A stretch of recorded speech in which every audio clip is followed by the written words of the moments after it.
911, where's your emergency? Yes, ma'am. My name is Antoinette Davis at 1116 A City Hollow. Ma'am?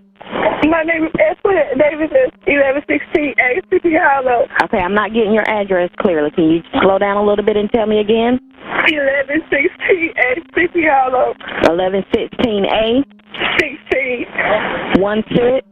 Yes, ma'am. Okay, ma'am. How can I help you? I woke up this morning and my daughter was not in the house. I don't know if she walked out or I don't know what's going on, but she's not here. How old is your daughter? She's 5. 5? Yes, ma'am. Okay. What time did you wake up? When did you last see her? I saw her at 5:30 last night. 5:30 last night. Is that when you put her to bed? Yes, ma'am. No, when she went back to bed. Okay. That was 5 this morning. Is that what you're telling me? Yes, ma'am. Okay. Were there any doors open or anything like that? She know how to unlock the front door. Okay. What is her name? Shaniya Davis. Spell that name for me. SHANIYA. And she white, black, or Hispanic? She's mixed. Okay. She's biracial. What was she wearing? She's wearing just a big old blue shirt with designs on the front, but her hair is out. Okay. Did she have on any pants? She didn't take no shoes, no pants, no nothing. Did she have on underwear? Yes, ma'am. Okay. Do you know what color? They're white and got pink. I guess I can't really remember. They're like white with pink designs on them. Okay. And you said none of the doors were open? No, ma'am. They were locked, but she knows how to unlock the front door. Was it closed this morning? Yes, ma'am. And you said it was around 5:30? Yes, ma'am. Okay. Have you checked the neighborhood?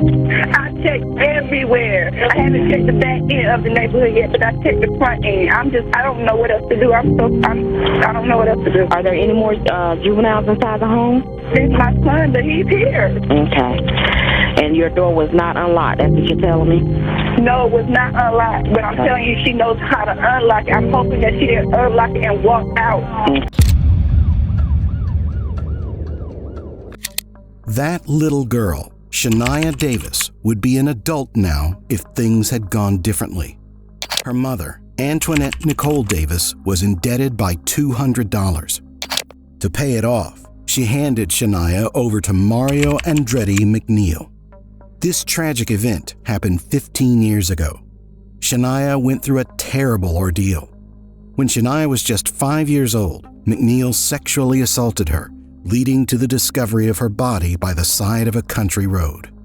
This story is unique because, in this tragic sense, the law enforcement officers bore full responsibility. They knew and saw how bad her situation was, but still, law enforcement and school staff didn't alert Child Protective Services about her. This failure to act left many wondering what could have been done to save her. Shaniya's story is more than just facts and dates. It's about a little girl who didn't get the help she needed. Her story shows the cracks in the system and reminds us of the importance of protecting the most vulnerable. So, it all begins one early morning in Sleepy Hollow Mobile Home Park off Murchison Road. Shaniya was with her mother in a single-wide mobile home. They lived there with her mother's sister, Brenda, Brenda's children, and Brenda's boyfriend, Jeroy Smith. Brenda Davis said she and Jeroy woke up briefly at 5:30 a.m. because they thought they heard someone open their bedroom door, but they didn't think much of it and went back to sleep. Then again, at 6 a.m., Antoinette Davis came into their bedroom and woke them up. She was frantic and reported that Shaniya was missing. Could you describe her demeanor at that point, how she was acting? She wasn't acting no kind of way. Okay. And was Shaniya in your bedroom? No. So what did you tell her? No, she's not in here. She should be with you. Antoinette went outside to look for Shaniya. While she was outside, Antoinette's son told Brenda and Jeroy that Brenda's ex-boyfriend, Mario McNeil, had been in the home that night. Because McNeil wasn't a sane person, this news added more panic and fear to the situation. In fact, he was a drug addict and drug seller. After a while they couldn't locate Shaniya, Brenda instructed Antoinette to call the police, but she hesitated to do so. She seemed unsure of what to do next, but Brenda insisted. Finally, at her urging, Antoinette called the police at 6:52 a.m. The Fayetteville Police Department quickly started a search for Shaniya. They knew time was critical, especially for a missing child. They issued an Amber Alert to spread the word and get as many people involved in the search as possible. Alert for a missing 5-year-old girl. This is Shaniya Davis, last seen wearing a blue sleep shirt and pink underwear, reported missing just before 7 this morning. The search for the little girl is now entering its 11th hour in Fayetteville. Authorities searching on the ground and from the air. This part of Shaniya's story shows a moment filled with confusion and fear. Everyone in the house was trying to figure out what had happened and what to do next. The police and the community began their search, hoping to find Shaniya safe. But, as we know, this story takes a much darker turn. The events that followed are a harsh reminder of the importance of swift action and communication in such critical moments. So after that, the search for Shaniya took a new turn. The police issued an Amber Alert and began searching for her right away. At this point, they only knew that Shaniya was missing. They had no leads, just hope and determination. But soon, they got some positive news. A call came in from a woman working at a hotel. She stated that she believed she saw Shaniya there the day before. According to this employee, a younger man came in with a girl who looked similar to the one in the Amber Alert. The man rented a room and told the hotel staff that he was on his way to drop the girl off with her mother and needed to rest because he had been driving a long way. Not only did they have this employee's account, but they also had surveillance footage. The cameras captured the man carrying Shaniya through the hotel hallway. With this new information, the authorities moved quickly. They needed to find out who this man was. Because hotels require guests to present an ID, it didn't take long. They quickly identified the man as Mario McNeil, the same person who had been in Shaniya's home the night before she went missing.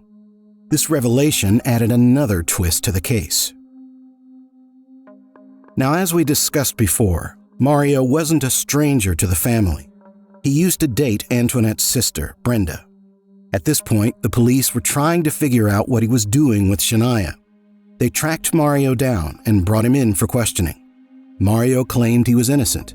He admitted he took Shaniya to the hotel, but insisted he had dropped her off and didn't know where she was now. He maintained his innocence, leaving the police with more questions than answers. With Mario's statements, the police turned back to Antoinette Davis, Shaniya's mother. Mario was someone the family knew, so the situation was puzzling. Antoinette had reported Shaniya missing, but now it seemed she was with someone familiar to them. The police interrogated Antoinette, trying to piece together the truth. It didn't take long for Antoinette to break under the pressure of questioning. She started to reveal more about what had happened, shedding light on the tragic events that had led to Shaniya's disappearance. From having no leads to finding a key suspect, the police worked tirelessly to uncover the truth. Now, Antoinette Davis had a job and a stable household, but she also had a serious problem. She was using drugs and had racked up a lot of debt. She owed money to Mario McNeil. That night, Mario didn't just show up to get his money. He was high and looking for someone to have sex with. He went through his phone, trying to contact different women, including Antoinette's sister, Brenda. Brenda used to call her ex-girlfriend, but she didn't answer the phone, so Mario decided to go over to their place. When he got there, he asked Antoinette if he could see Brenda, but Antoinette told him Brenda was asleep and he couldn't see her. This made Mario upset. He was high and angry, and now all he could think about was having sex with anyone at all. He said, "Why not with Antoinette?"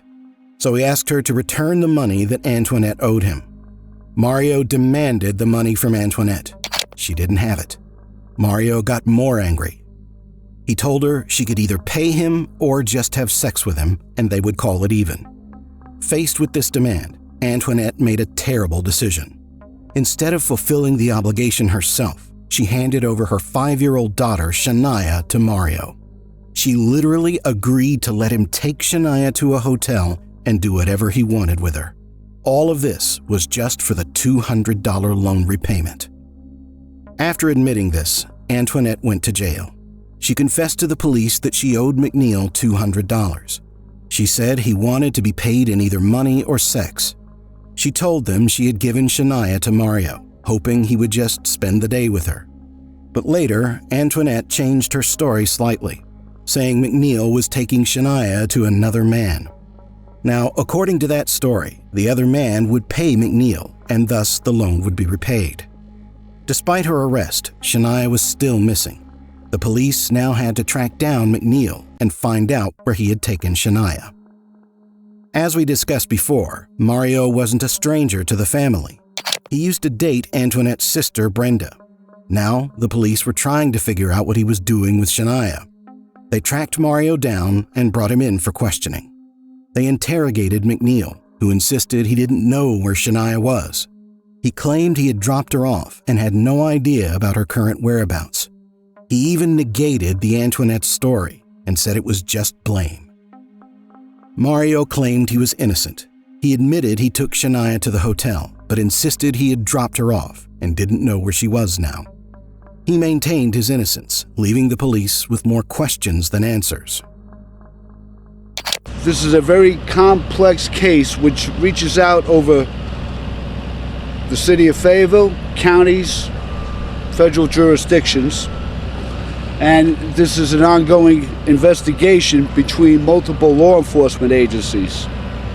Several of the details regarding the investigation have a direct impact on which county will assume jurisdiction in prosecuting this case. As you may be aware of, the district attorneys from the involved jurisdictions are discussing the matter and ultimately will make that decision. Until that time, no further charges will be forthcoming until the jurisdiction has been determined. Meanwhile, we will continue to work diligently on bringing the responsible parties to justice. Now, with both Antoinette and Mario in jail, the investigation took another turn. The police interrogated Mario again. He kept insisting he was innocent. He admitted to being with Shaniya, but claimed he had dropped her off and didn't know where she was now. Since his first interview, Mario has tried to electrocute himself twice in jail. These attempts to harm himself raised red flags. All this suggested that something might not be right, that there might be more to this story than Mario was admitting. Meanwhile, Shaniya was still missing. Her mother was in jail, and her father was beside himself with worry. We all miss her and love her very much. Contact the police department. Anybody who has any information, whoever has children out there knows how much their child means to them. Allow them to bring her home safely to us. Shaniya, if you're listening to Daddy, I miss you so much, honey, and I'm waiting for you. I'm not going to give up, and you don't give up either, honey. He was desperate to find his daughter.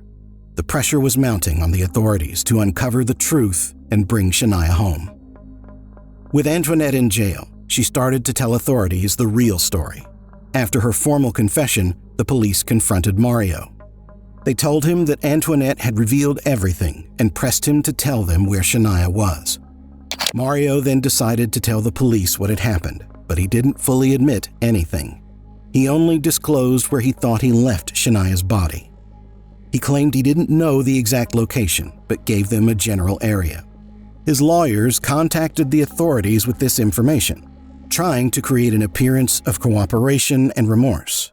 It was a tactic to potentially save Mario from the death penalty. The police searched the area Mario described. They hoped against hope that they would find Shaniya alive. Sadly, their search ended in tragedy. All right, so with Mario in jail and providing some information, the police had a new lead. Mario's Supreme Court ruling showed that he wasn't exactly sure where he left Shaniya.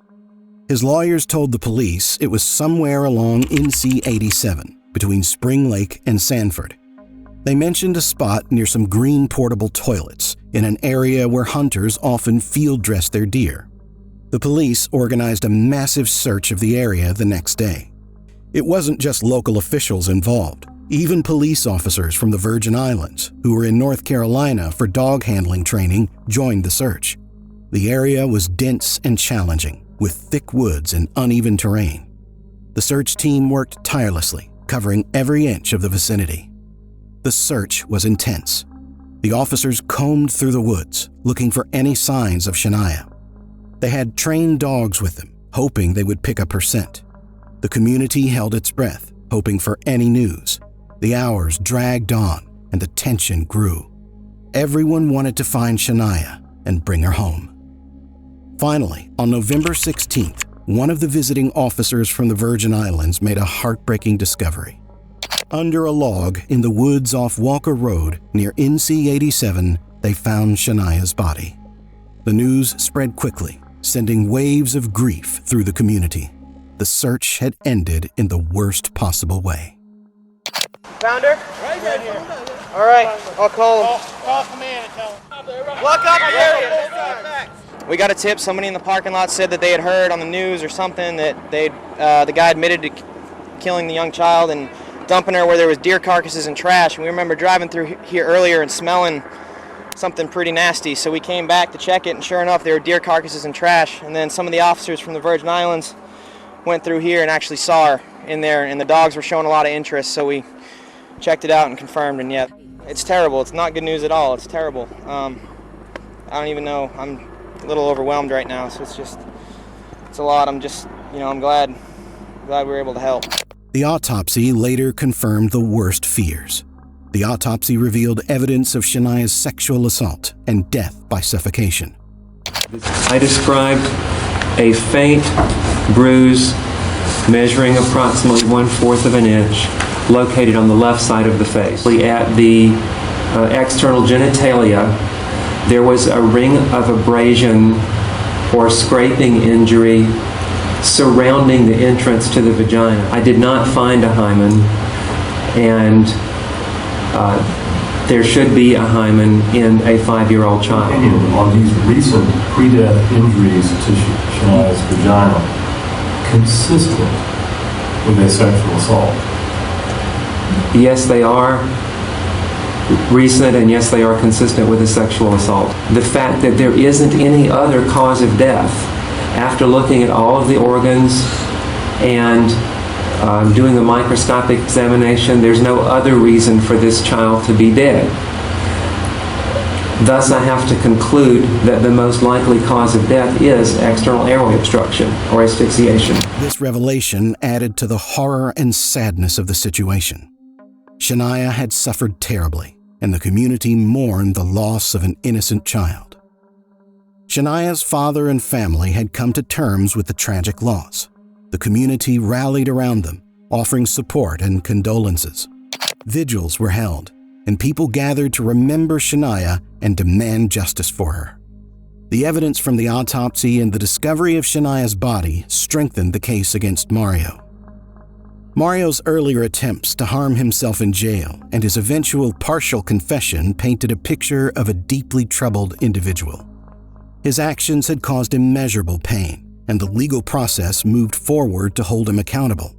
The community's resolve to seek justice for Shaniya remained strong. Next, justice took its course for Shaniya's tragic case. In May 2013, Mario McNeil faced his fate. A jury found him guilty of multiple charges: murder, kidnapping, human trafficking, sexual servitude, taking indecent liberties with a minor, and sexual offense of a child by an adult offender. All right, will the defendant please rise?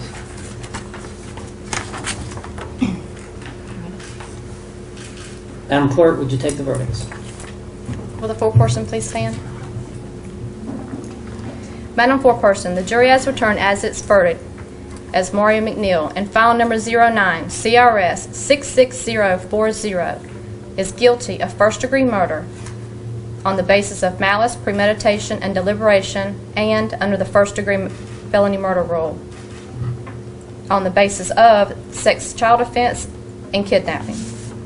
And 09 CRS 66041 as to count number 1, not guilty as to count number 2, guilty of sexual offense of a child by an adult offender, Read the not guilty in its entirety. Not guilty of rape of a child by an adult offender. As to count number 2, guilty of sexual offense of a child by an adult offender. As to count number 3, guilty of taking indecent liberties with a child. In file number 09 CRS 65760, as to count number 1, guilty of first-degree kidnapping. As to count number 2, guilty of human trafficking. As to count number 3, guilty of sexual servitude. Is this unanimous verdict of the jury? So say you all by raising your hand.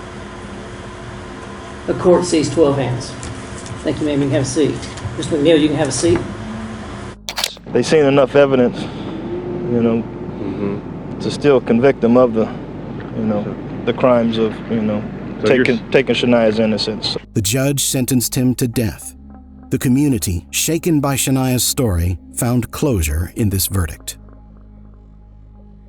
On the other hand, Antoinette Davis, Shaniya's mother, also faced justice.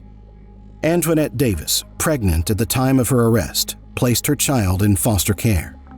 In October 2013, Antoinette entered Alford pleas to several charges: second-degree murder, human trafficking, conspiracy, kidnapping, sexual offense, sexual servitude, and taking indecent liberties with a minor. An Alford plea means that she admitted the state had enough evidence to convict her, but she didn't officially acknowledge her guilt. Senior resident Superior Court Judge Jim Ammons sentenced Antoinette to at least 17 and a half years in prison, with a maximum of 21 years and 9 months. According to state prison records, she is expected to be released in May 2027. Shaniya's father and other family members attended the sentencing. They wanted to witness the final chapter of the legal process. They sought some form of solace in knowing that those responsible for Shaniya's suffering would face the consequences of their actions. Emotions flooded the courtroom as the judges handed down the sentences. Mcneel's death sentence was a significant outcome, reflecting the gravity of his actions.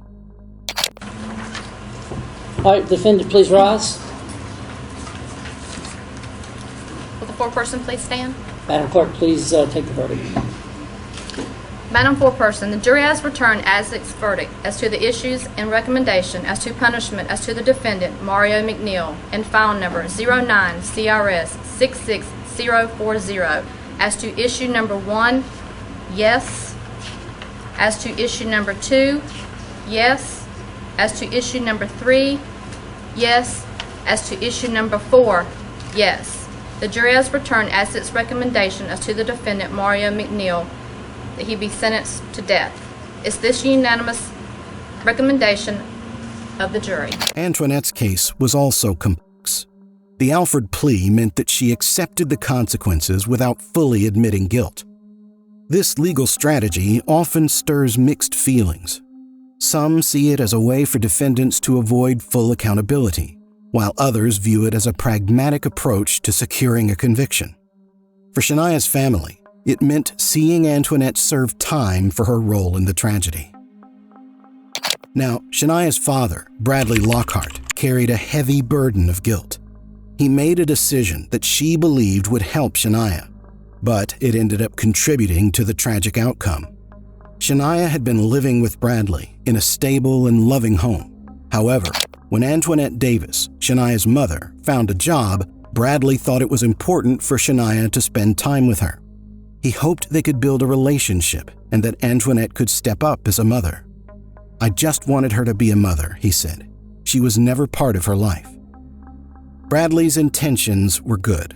He wanted Shaniya to have a connection with her mother, to feel loved by both parents.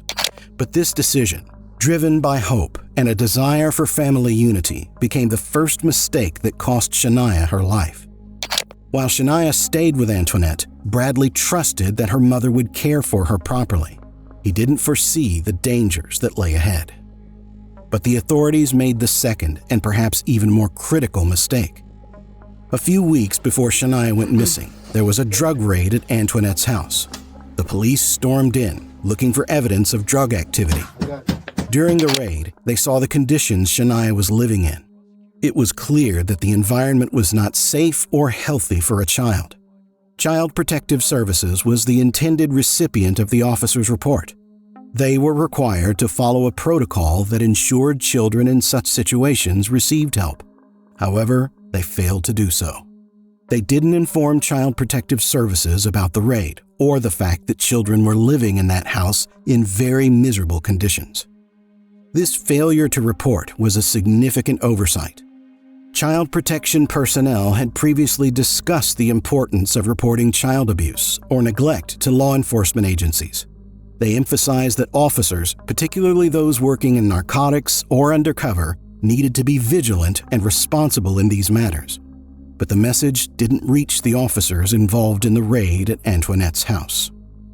Had the officers followed the proper procedure, they would have opened a case against Antoinette's family. They would have seen the unsafe living conditions and acted to protect Shaniya. Most likely, they would have removed her from that environment and placed her back with her father in a safe and clean home. But this did not happen. The authorities' failure to report the situation left Shaniya in a dangerous environment, vulnerable to the tragic events that unfolded. The consequences of these two mistakes were devastating. Bradley's well-intentioned decision and the authorities' oversight combined to create a devastating situation. Shaniya remained in an unsafe environment, and no one intervened to protect her. In response to Shaniya's death, the county social services director, Brenda Jackson, implemented new protocols. In 2013 and 2017, they established better procedures for working with law enforcement to prevent such tragedies from happening again. These changes aim to ensure that no child would slip through the cracks due to a failure to communicate or follow protocol. Bradley Lockhart's grief was immense. He had wanted the best for his daughter, hoping that time with her mother would benefit her. Instead, it led to an unimaginable loss. Had he avoided these two mistakes, Shaniya might still be alive today.